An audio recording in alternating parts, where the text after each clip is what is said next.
వరంగల్ జిల్లా బట్టల బజార్ శ్రీ వెంకటేశ్వర స్వామివారిని దర్శించుకున్నారు మంత్రి కొండా సురేఖ. వైకుంఠ ఏకాదశి పండుగ సందర్భంగా ఆలయంలో ప్రత్యేక పూజలు నిర్వహించారు మంత్రి.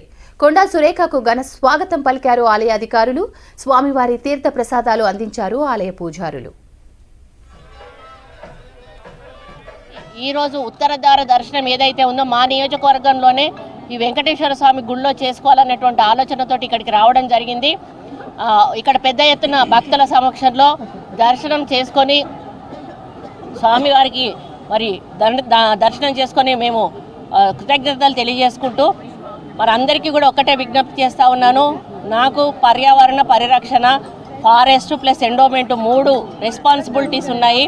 మన వరంగల్ను ఆదర్శంగా ముందు పెట్టి ఇక్కడ ముందు పర్యావరణాన్ని పరిరక్షిస్తూ గ్రీనరీని పెంపొందిస్తూ మనం ఆరోగ్యంగా ఉండే విధంగా ముందుకెళ్లాలని చెప్పి నేను మా అధికారులను ఆదేశించడం జరిగింది. అదేవిధంగా ఎండోమెంట్ డిపార్ట్మెంట్తో రివ్యూ చేసినప్పుడు కూడా ఫస్ట్ ఈ దేవాలయం గురించి నేను మాట్లాడడం జరిగింది. ఇక్కడ కళ్యాణ మండపం కట్టాల్సిన అవసరం ఉంది, పక్కన ల్యాండ్ కొనాల్సిన అవసరం ఉంది అని కూడా చెప్పాను. ఇంకా మిగతా గుళ్ళ గురించి కూడా చాలా డిస్కషన్స్ అయినాయి. రాబోయే ఐనవోలు కొమరవెల్లి జాతరకు సంబంధించి కూడా ఈ 2-3 రోజుల్లో మేము రివ్యూ మీటింగ్ కూడా పెట్టబోతా ఉన్నాము.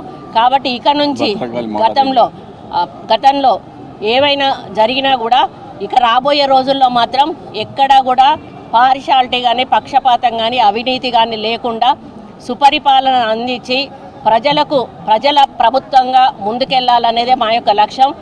మా ముఖ్యమంత్రి గారు చెప్పినట్టుగా మేము పాలకులకు కాదు సేవకులం, ఎల్లవేళలా ప్రజలకు అందుబాటులో ఉంటూ వాళ్ళ సమస్యల పరిష్కారమే దృష్టి పెట్టి ముందుకెళ్లడం జరుగుతుంది.